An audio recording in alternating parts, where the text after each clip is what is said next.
Shalom,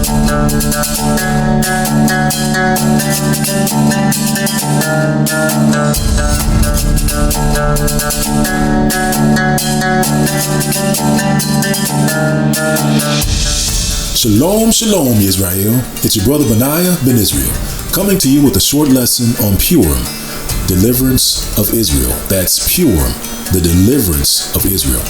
Now, if you're not familiar with Purim, let me give a brief overview before we get started. So, no, Purim is not an official holy day commanded by the Most High Yahuwah to observe, nor is it found in the book of Leviticus or Numbers.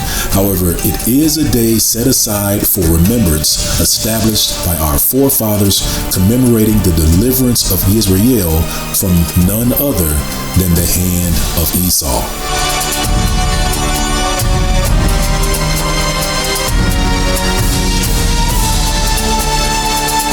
AKA Haman the Agite, son of Amalek, son of Eliphaz, and Timnah the Horite.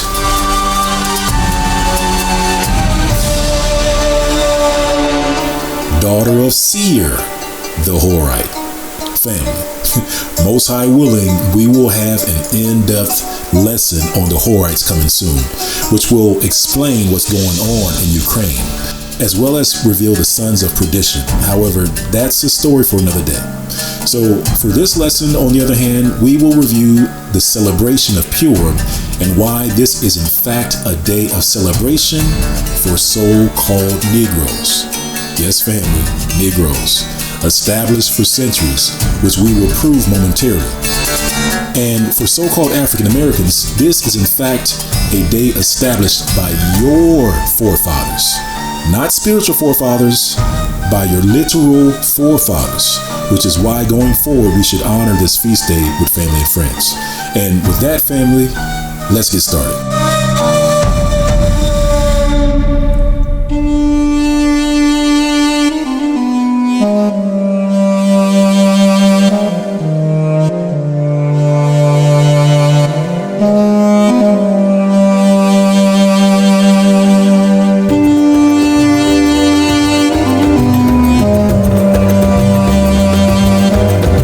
To begin our journey, we need to first paint the portrait of the house of Judah before and during the time of Esther. You see, Aunt Esther lived in Persia, in the land of which the house of Judah was carried away captive by the king of Babylon, which was later conquered by Persia. That is, the Persian kingdom in which Aunt Esther lived around 479 BC.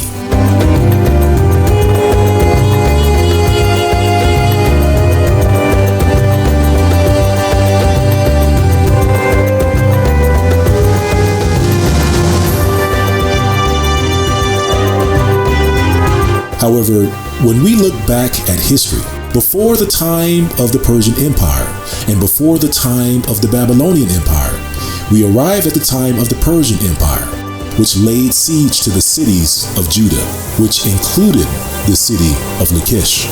And after breaking the walls of Lachish and ransacking the city, the Assyrian army would return home and commemorate their victory at Lachish by chiseling a snapshot of both the Persians and the nappy-headed sons of Judah. And these unmistakable, prominent Negroid features are on display today at the British Museum.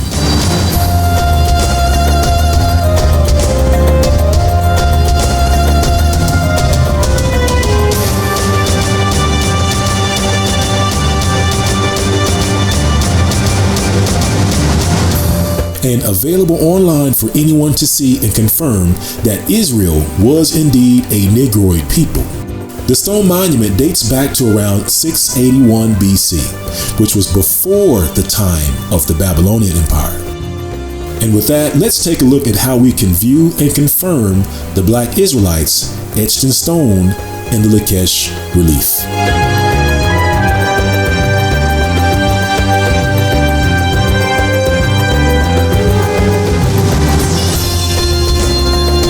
We begin by typing the words British Museum, Lachish Relief in the search bar.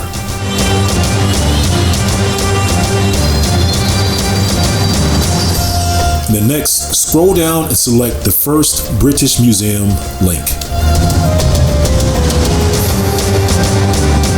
And then make sure you're on museum number 124911. That's 124911. And then once you're on the page, you can view the Israelites by navigating to the bottom of the page and locating the tiles at the bottom of the page. And then select the fourth tile from the left. That's the fourth tile from the left.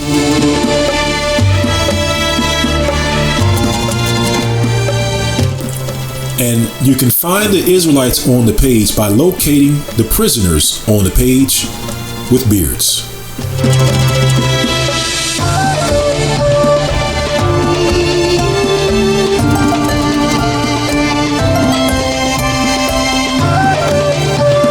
With their hands raised or laying prostrate before the king.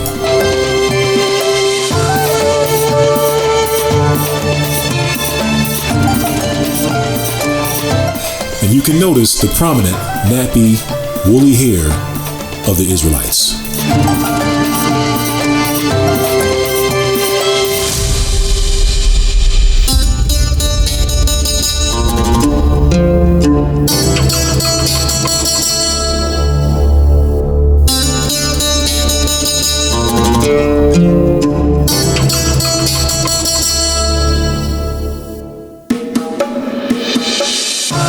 This is just one confirmation that the Israelites were and are a Negroid people.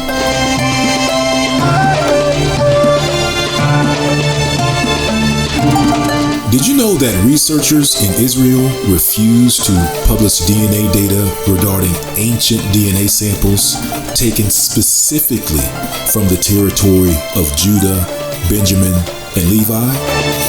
Any guesses why that is? They publish samples from northern Israel, but refuse to publish samples from southern Judea. Why is that? Perhaps it's the blood of the ancient Negro, which matches your blood, that they're afraid of. However, even though Judean DNA isn't available, we do have the skulls from the ancient city of Judea called Lachish, in which all the skulls were identified as Egypto-Nubian, aka Negro skulls.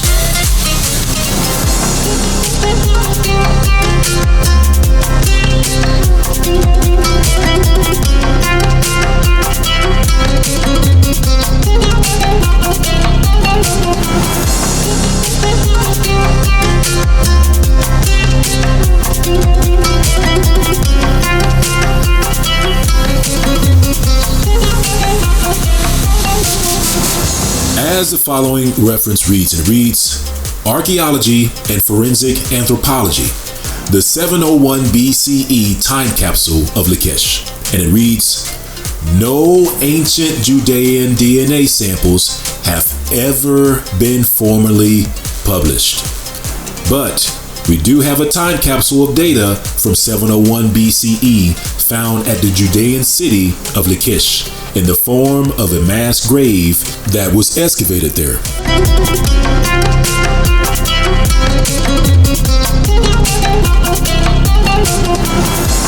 And the next reference reads, the first report on the Lachish skulls included a thorough examination of pathology, metrics, artificial deformation, and epigenetic affinity. Utilizing cranial metrics, Risden concluded that the group was fairly similar to dynastic Egyptian material. In fact, he stated that the entire population was of foreign origin, representing descendants of a group derived primarily from Upper Egypt.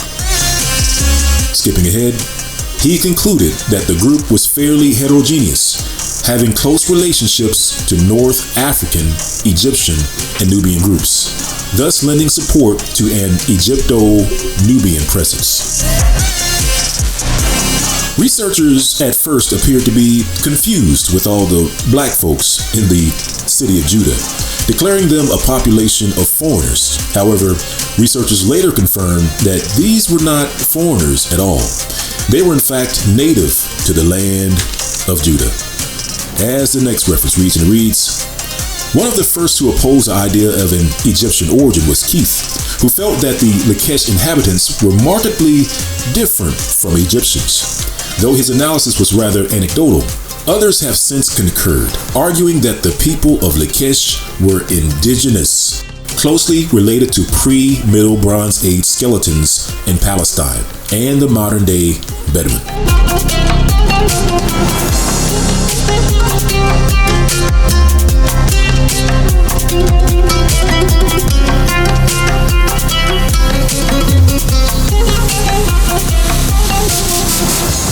Now that we've established the blackness of Israel according to the British Museum and cranial analysis, we can now take a closer look at Israel's Babylonian captivity with greater accuracy. Let's begin by reviewing the genealogy of a descendant of Jeconiah who was led into captivity in Babylon and eventually into Spain and Portugal.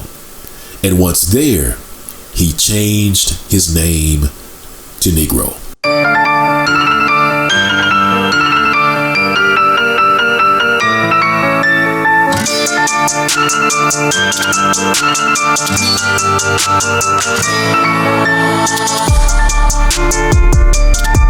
According to the following genealogy, some of the sons of King David were taken into captivity into Babylon, while others were taken into Spain.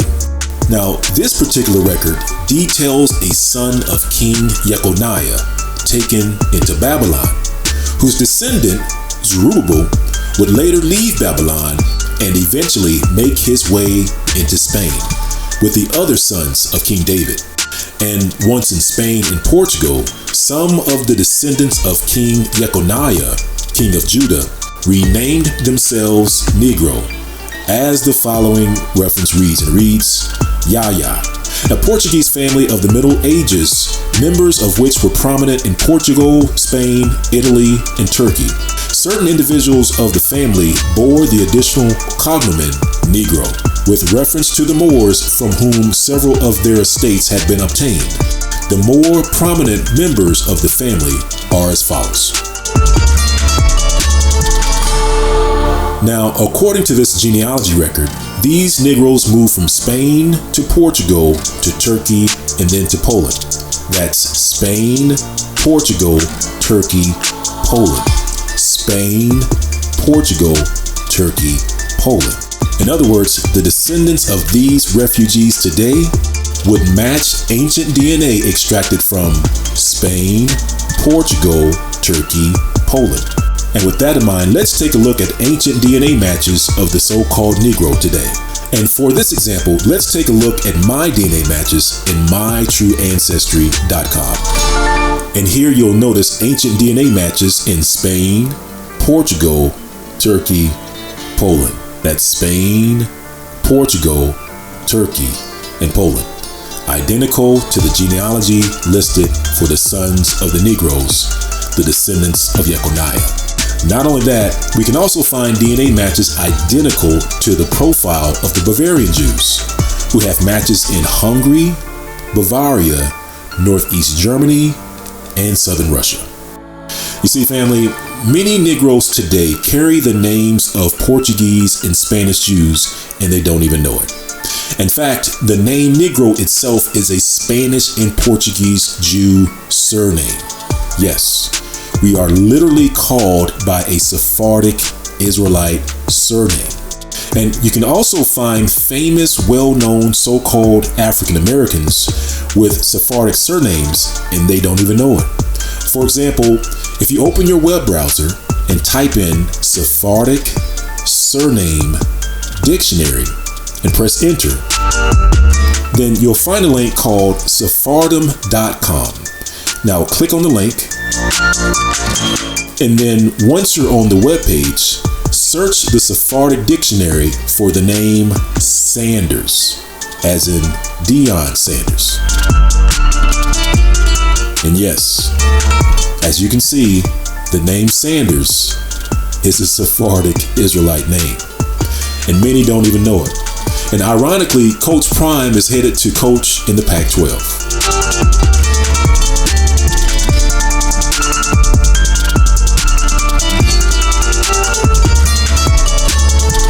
not only do we find Coach Prime in the Sephardic Israelite database, we can find many other famous athletes in this database as well.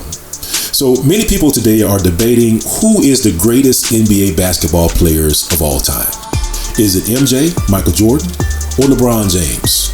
Well, you know what, family? Don't even worry about it, because both LeBron and Jordan's last names in the Sephardic Israelite database, as well as your favorite Charles Barkley, who loves criticizing fellow black folks whenever he has an opportunity. Now note, Charles Barkley's last name is spelled differently in the dictionary. However, phonetically, it has the same pronunciation. Now that's just terrible, just straight terrible. That's just terrible. Well, what about me? What about the Big Diesel? Well, similar to Charles Barkley's name, you can also find a derivative of Shaquille O'Neal's name in the Sephardic Israelite surname database. Although his name is spelled differently, phonetically it sounds similar. So you saying I'm a Hebrews to Negroes? Man, that's just terrible. That's just straight terrible. Terrible. And once you realize Sephardic Jews were consistently described as black, using old references published in the early 1800s or older, and that many of these Jews come from the area near and around the city of Lachish, and that they would look identical to the picture of the Lachish Jews displayed at the British Museum.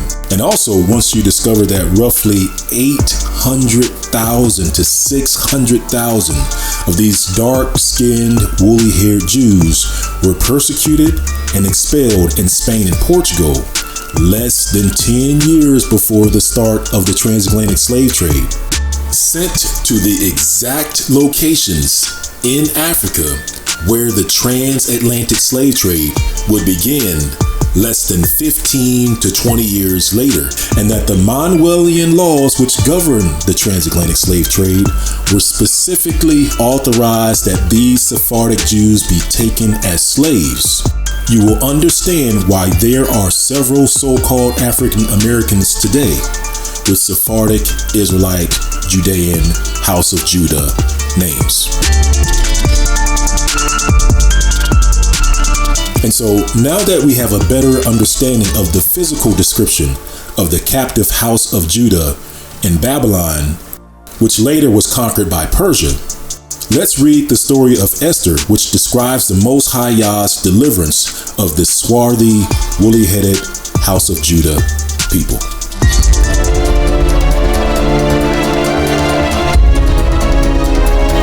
We begin our story with the southern kingdom of the house of Judah, taken away into captivity by the king of Babylon, Nebuchadnezzar.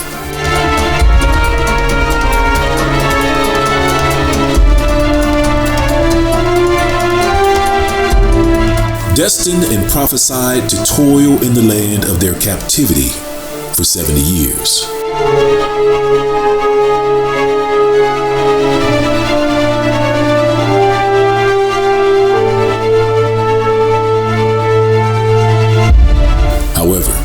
Long before Judah would be freed, the Babylonians would be conquered by the Persians, and Judah would be persecuted by a descendant of Esau's son Amalek, and Seir, the Horite.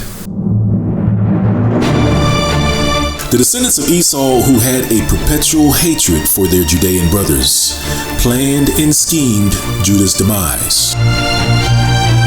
But Yahuwah, however, would have other plans for the princes of Judah, turning Esau's attempted curse into a blessing, which would lead to the rise of Judah through the acts of Aunt Esther and Uncle Mordecai.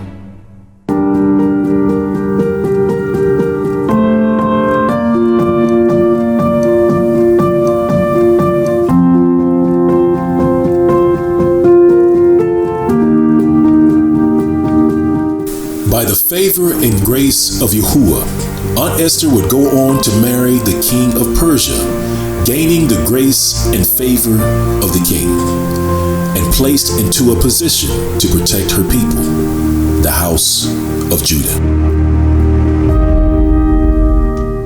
As the following reference reads, it reads, Now in Shushan Palace there was a certain Jew, whose name was Mordecai, the son of Jair, the son of Shimei, the son of Kish, a Benjamite, who had been carried away from Jerusalem with the captivity which had been carried away with Jeconiah, king of Judah, whom Nebuchadnezzar, the king of Babylon, had carried away.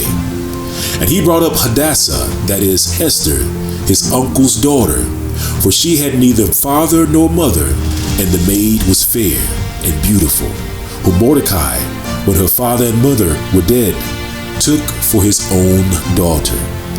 So it came to pass, when the king's commandments and his decree was heard, and when many maidens were gathered together unto Shushan Palace, to the custody of Haggai, that Esther was brought also unto the king's house, to the custody of Haggai, keeper of the women.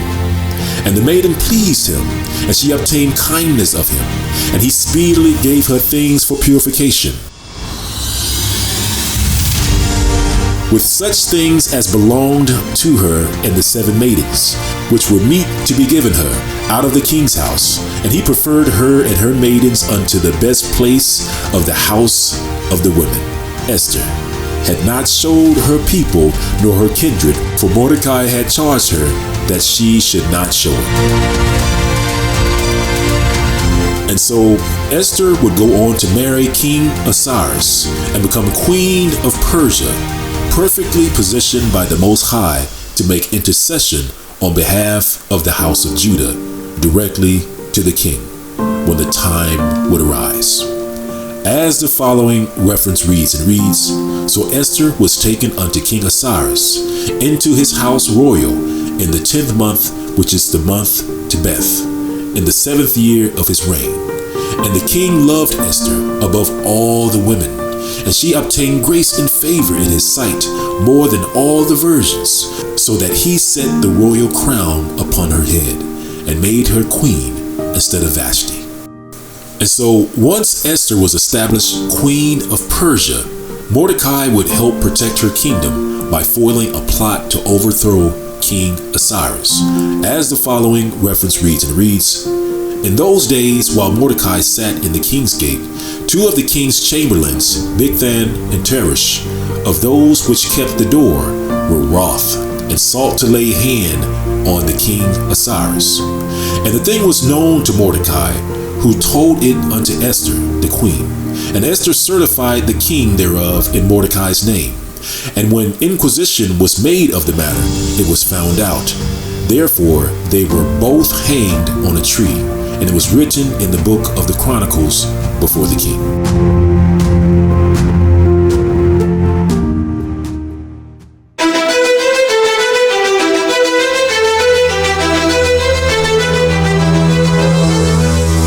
Trouble in the kingdom of Persia was averted, or so they thought. For storm clouds were gathering on the horizon before the house of Judah. For Haman, son of Hammedatha, the Agagite, descendant of Amalek, also a descendant of Seir the Horite, would become enraged at Mordecai for not showing him reverence and bowing down in his presence. As the following reference reads, Now it came to pass when they spoke daily unto him, and he hearkened not unto them. And they told Haman to see whether Mordecai's matters would stand. And he had told them that he was a Jew. And when Haman saw that Mordecai bowed not, nor did him reverence, then was Haman full of wrath. And he thought scorn to lay hands on Mordecai alone, for they had showed him the people of Mordecai.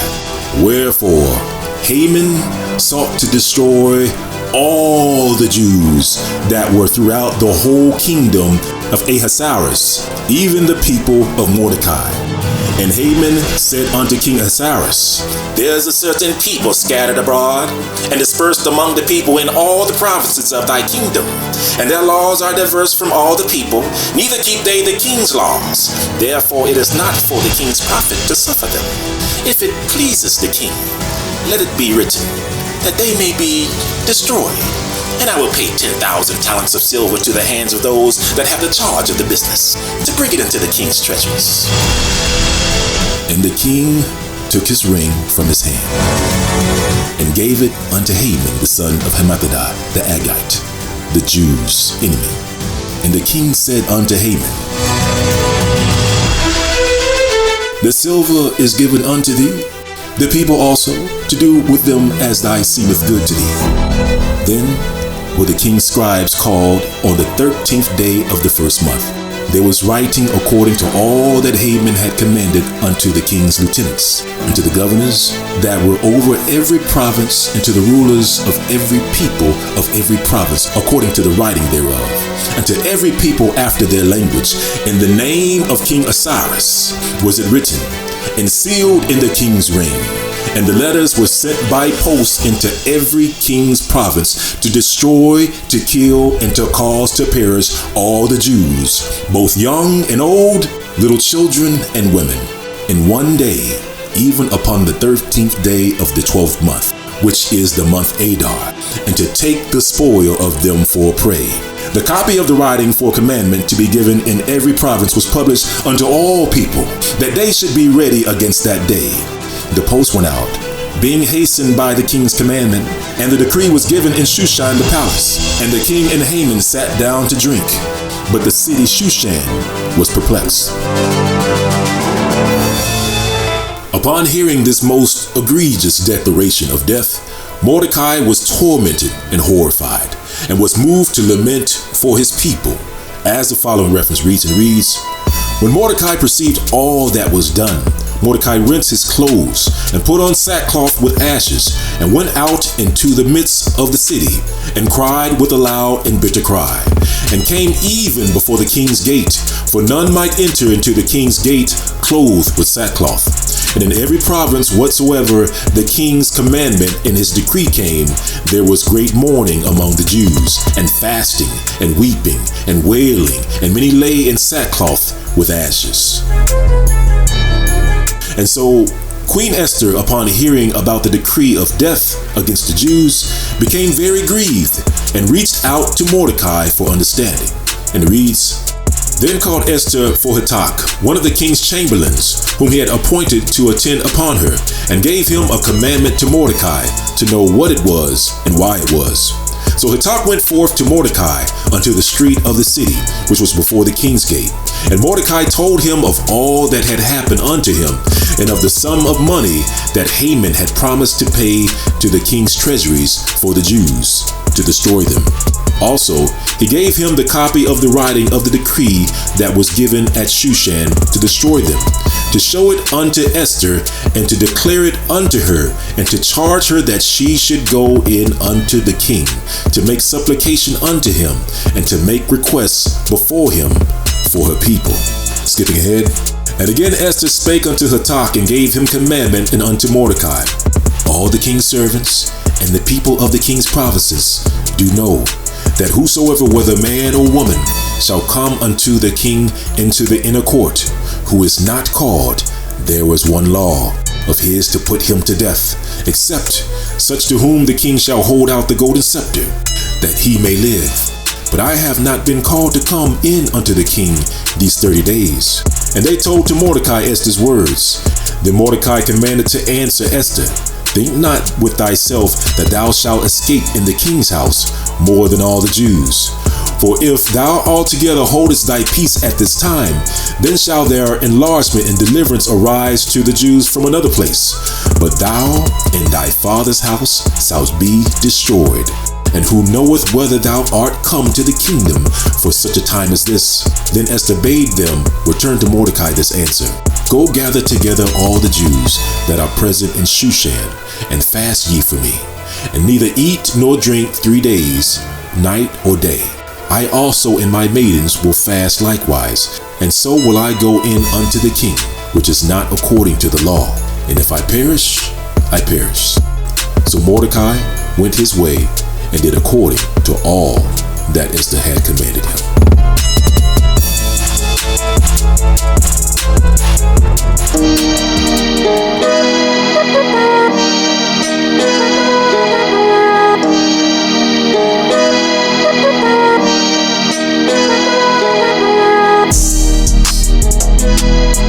Now it came to pass on the third day that Esther put on her royal apparel and stood in the inner court of the king's house. What? Oh my goodness. What? Over against the king's house, the king sat upon his royal throne in the royal house, over against the gate of the house. What? And it was so, when the king saw Esther the queen standing in the court, that she obtained favor in his sight. What? Oh my goodness. And the king held out to Esther the golden scepter that was in his hand. So Esther drew near and touched the top of his scepter. Then said the king unto her, What wilt thou, Queen Esther? And what is thy request? It shall even be given unto thee half of the kingdom. Then Esther answered, If it seem good unto the king, let the king and Haman come this day unto the banquet that I have prepared for him.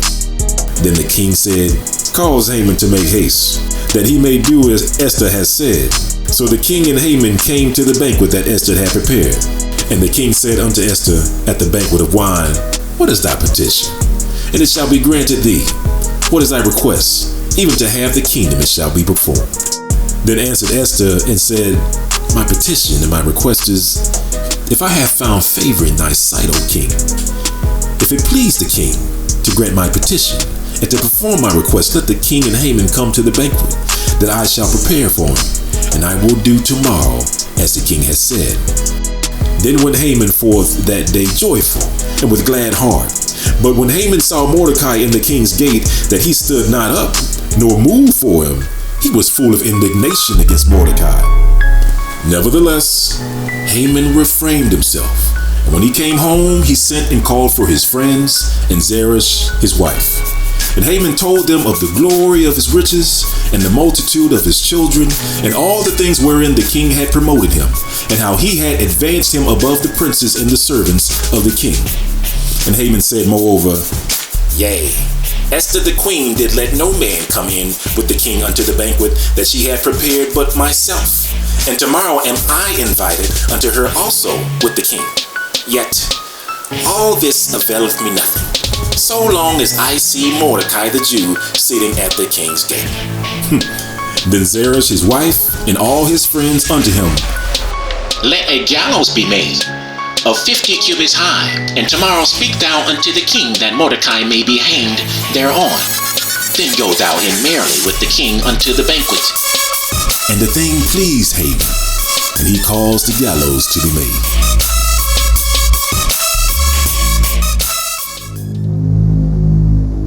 On that night could not the king sleep. And he commanded to bring the book of records of the Chronicles, and they were read before the king. And it was found written that Mordecai had told of Bigthana and Teresh, two of the king's chamberlains, the keepers of the door, who had sought to lay hand on the king Osiris. And the king said, What honor and dignity has been done unto Mordecai for this? Then said the king's servants that ministered unto him, Nothing is done for him. And the king said, Who is in the court? Now Haman was come into the outer court of the king's house to speak unto the king, to hang Mordecai on the gallows that he had prepared for him. And the king's servant said unto him, Behold, Haman standeth in the court. And the king said, Let him come in. So Haman came in, and the king said unto him, What shall be done unto the man whom the king delighteth to honor? Now Haman thought in his heart, To whom would the king delighteth to honor more than to myself? And Haman answered to the king, For the man whom the king delighteth to honor, let the royal apparel be brought which the king uses to wear, and the horse that the king rideth upon, and the crown royal which is set upon his head. And let this apparel and the horse be delivered to the hand of one of the king's most noble princes, that they may array the man withal whom the king delighteth to honor, and bring him on horseback through the street of the city, and proclaim before him, Thus shall it be done to the man whom the king delighteth to honor. Then the king said to Haman, Make haste, and take the apparel and the horse, as thou hast said, and do even so to Mordecai the Jew, that sitteth at the king's gate. Let nothing fail of all that thou hast spoken. Then took Haman the apparel and the horse, and arrayed Mordecai, and brought him on horseback through the street of the city, and proclaimed before him, Thus shall it be done unto the man whom the king delighteth to honor. And Mordecai came again to the king's gate. But Haman hasted to his house mourning, and having his head covered. And Haman told Zeresh his wife and all his friends everything that had befallen him. Then said his wise men and Zeresh his wife unto him, If Mordecai be of the seed of the Jews, before whom thou hast begun to fall, thou shalt not prevail against him, but shalt surely fall before him. And while they were yet talking to him, came the king's chamberlains, and hasted to bring Haman unto the banquet that Esther had prepared. What? Oh my goodness. What? What? Oh my goodness. And so the king and Haman came to banquet with Esther the queen. And the king said again unto Esther on the second day at the banquet of wine, Oh my goodness. What is thy petition, Queen Esther? And it shall be granted thee. And what is thy request? And it shall be performed, even to the half of the kingdom. Then Esther the queen answered and said, If I have found favor in thy sight, O king, and if it pleases the king, let my life be given me at my petition, and my people at my request. For we are sold, and I and my people to be destroyed, to be slain, and to perish. But if we had been sold for bondmen and bondwomen, I had held my tongue, although the enemy could not counter-travail the king's damage. Then the king Osiris answered and said unto Esther the queen, Who is he, and where is he that durst presume in his heart to do so? And Esther said, The adversary and the enemy is this wicked Haman. Then Haman was afraid before the king and queen. And the king, arising from the banquet of wine in his wrath, went into the palace garden. And Haman stood up to make request for his life to Esther the queen, for he saw that there was evil determined against him by the king. Then the king returned out of the palace garden into the place of the banquet of wine, and Haman was fallen upon the bed whereon Esther was. Then saith the king, Will he force the queen before me in the house? As the word went out of the king's mouth, they covered Haman's face. And Harbona, one of the king's chamberlains, said before the king, Behold, the gallows 50 cubits high, which Haman had made for Mordecai, who had spoken good for the king, standeth in the house of Haman. Then the king said, Hang him thereon. So they hanged Haman on the gallows that he had prepared for Mordecai. Then was the king's wrath pacified.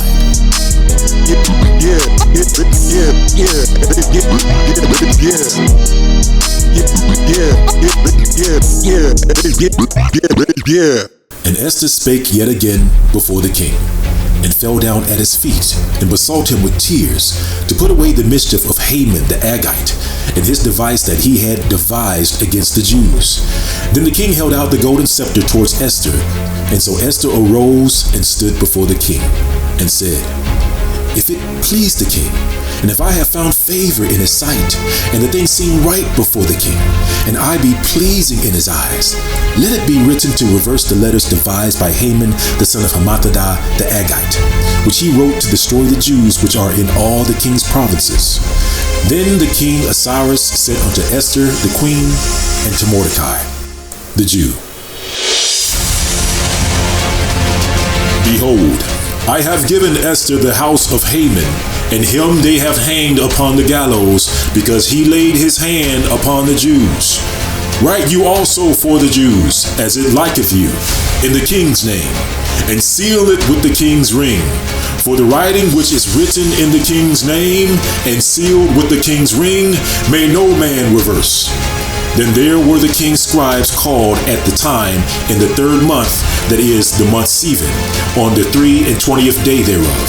And it was written according to all that Mordecai commanded unto the Jews, and to the lieutenants, and the deputies, and rulers of the provinces which are from India unto Ethiopia, and 127 provinces, unto every province according to the writing thereof, and unto every people after their language, and to the Jews according to their writing and according to their language. And he wrote in the name King Osiris, Osiris's name, and sealed it with the king's ring, and sent letters by post on horseback, and riders on mules, camels, and young dromedaries. Wherein the king granted the Jews which were in every city to gather themselves together, and to stand for their life, to destroy, to slay, and to cause to perish all the power of the people in the province that would assault them, both little ones and women, and to take the spoil of them for a prey. Wherein the king granted the Jews which were in every city to gather themselves together, and to stand for their life, to destroy, to slay, and to cause to perish all the power of the people in the province which would assault them, both little ones and women, and to take the spoil of them for a prey. Upon one day in all the province of King Ahasuerus, namely upon the 13th day of the 12th month, which is the month Adar, the copy of the writing for a commandment to be given in every province was published unto all people, and that the Jews should be ready against that day to avenge themselves on their enemies. And so the post that rode upon the mules and the camels went out, being hastened and pressed on by the king's commandments, and the decree was given at Shushan the palace. And Mordecai went out from the presence of the king, in royal apparel of blue and white, and with a great crown of gold, and with a garment of fine linen and purple. And the city of Shushan rejoiced and was glad. The Jews had light and gladness, joy and honor.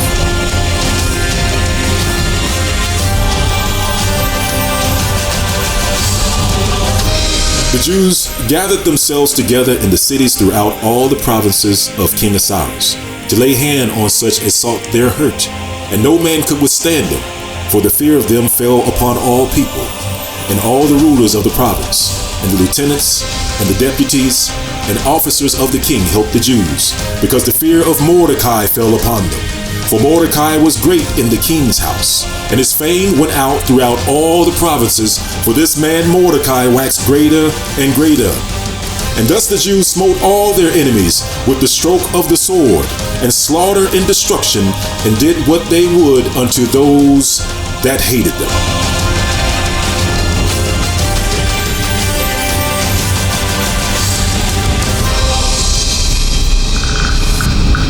And so the Jews would go on to defeat and spoil their enemies.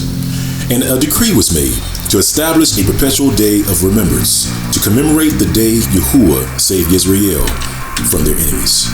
As the following reference reads, it reads, as the days wherein the Jews rested from their enemies, and the month which was turned unto them from sorrow to joy, and from mourning into a good day, that they should make them days of feasting and joy, and of sending portions one to another, and gifts to the poor. And the Jews undertook to do as they had begun, and as Mordecai had written unto them, because Haman the son of Hammedatha, the Agagite, the enemy of all the Jews, had devised against the Jews to destroy them, and had cast pure, that is, the lot, to consume them, and to destroy them. But when Esther came before the king, he commanded by letters that his wicked device which he devised against the Jews should return upon his own head, and that he and his sons should be hanged by the gallows. Wherefore they call these days pure, after the name pure. Therefore all the words of this letter, of that which they had seen concerning this matter, and which had come unto them, the Jews ordained and took upon them, and upon their seed, and upon all such as joined themselves unto them, so as it should not fail, that they would keep these 2 days according to their writing, and according to their appointment every year. And that these days should be remembered and kept throughout every generation, every family, every province, and every city, and that these days of Purim should not fail from among the Jews, nor the memorial of them perish from their seed.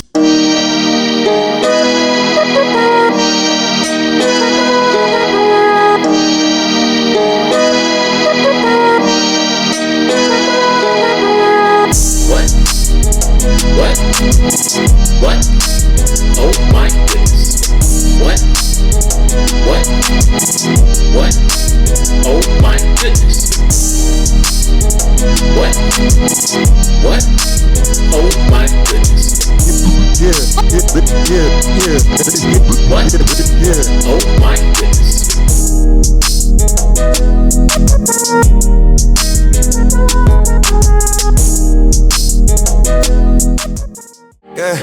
I was pacing through the shadows of my own doubt. Heart full of questions I was scared to let out. Bills on the counter like they judging my account.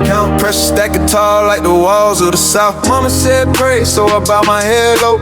Tears hit the floor like a river, old folk flow. World moving fast, but my spirit moving slow. Felt like winter would never let go. Friends turned ghosts in the blink of a season. Smile got thin when they ran out of reason. Dream felt distant like they lost in the region. But pain got purpose when you learn how to read it. Storm hit heavy, lightning in my chest.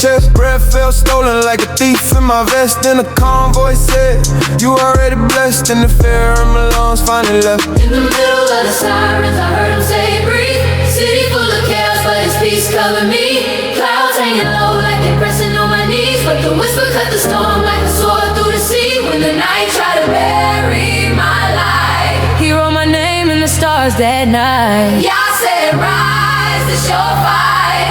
And the dark made way for the light. I was forged in the furnace of public opinion. Try to dim my glow, but the oil kept dripping. They see the shine, but they don't see the vision. Scars on the soul, just proof of submission.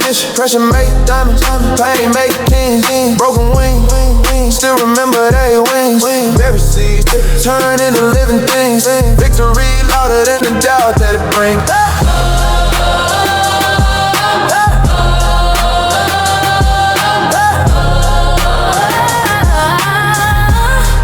Than the doubt that it brings.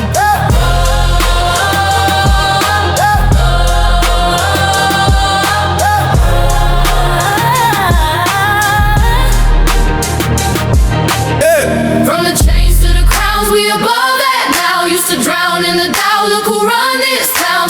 Pain and the power, hear the angels sound. This is victory, victory, say it out loud. From the dirt to the throne, we ain't backing down. Every scar, every loss, what I'm bragging about. Flame in my chest, can't put that out. This is victory, victory, sing it out now. Cousin called time, had to call collect. Told him hold on, we ain't done just yet. Law roll rule, try to carve our necks. We rewrote scripts with our own dialect. Whole church pew stood when my name got called. Cap and gown on, but my past still raw. Grandma shout, dance down the aisle like war. Said, baby, that's the door we've been praying. Hallelujah. Now it's chauffeur doors for the ones in the backseat. Big table said every play with a scraps beat. Used to get watched by the clerk as we walking. Now we buy those store for the block. Let them walk in. Come on! From the chains to the crowns, we above that now. Used to drown in the doubt, look who run this town. Through the pain and the power, hear the angels sound. This is victory, victory, say it out loud. From the dirt to the throne, we ain't backing down. Every scar, every loss, what I'm bragging about. Got a flame in my chest, can't put that out. This is victory, victory, sing it out now. For the hands that were tied, for the tears we would hide, for the names they denied, we gon' lift them high. Every door that they locked, every time we would stop, put a crown on the block, we gon' wear it proud.